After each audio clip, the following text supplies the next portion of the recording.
Hi friends, welcome to Riya recipes. இன்றைக்கி நம்ம சேனலில் வத்த குழம்பு எப்படி செய்கிறதுன்னு பார்க்கலாம். இதுக்கு கூடவே கூட்டு அப்பளம்லாம் வச்சு சாப்பிட்டா ரொம்பவே சூப்பராக இருக்கும். வாங்க வீடியோக்குள்ளே போகலாம். ஸ்டவ்வில் பேன் வச்சு நல்லா காஞ்சதும் இது கூடவே தேவையான அளவு எண்ணெய் சேர்த்துக்கோங்க.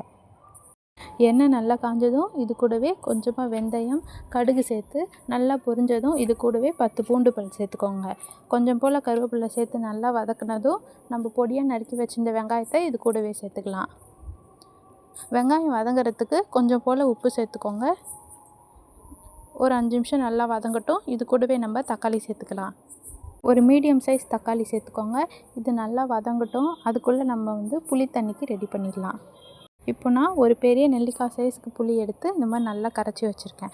இது கூடவே 3லேருந்து 4 டேபிள் ஸ்பூன் மிளகாத்தூள் சேர்த்துக்கோங்க. கொஞ்சமாக மஞ்சத்தூள் சேர்த்து மிக்ஸ் பண்ணிக்கோங்க. நம்ம இன்றைக்கி வத்தலும் கொத்தரை வத்தலும் சேர்க்க போகிறோம். அதுக்கு முன்னாடி ஒரு தடவை நல்லா வெதுப்பான தண்ணியில் அதை ஒரு தடவை அலசி எடுத்துக்கலாம்.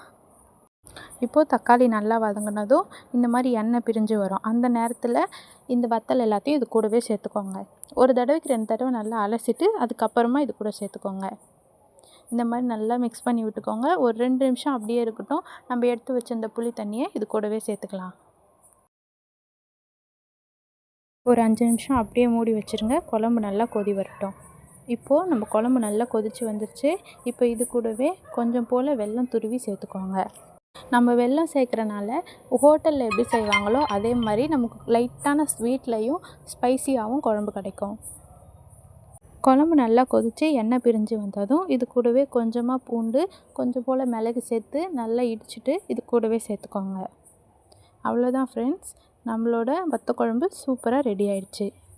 நல்ல மழை டைமில் இது போல் நல்ல சூடான சாதம், கொஞ்சம் போல் அப்பளம், இது கூடவே ஏதாவது ஒரு பருப்பு கூட்டு, அப்புறம் நம்மளோட மெயின் டிஷ் வத்த குழம்பு.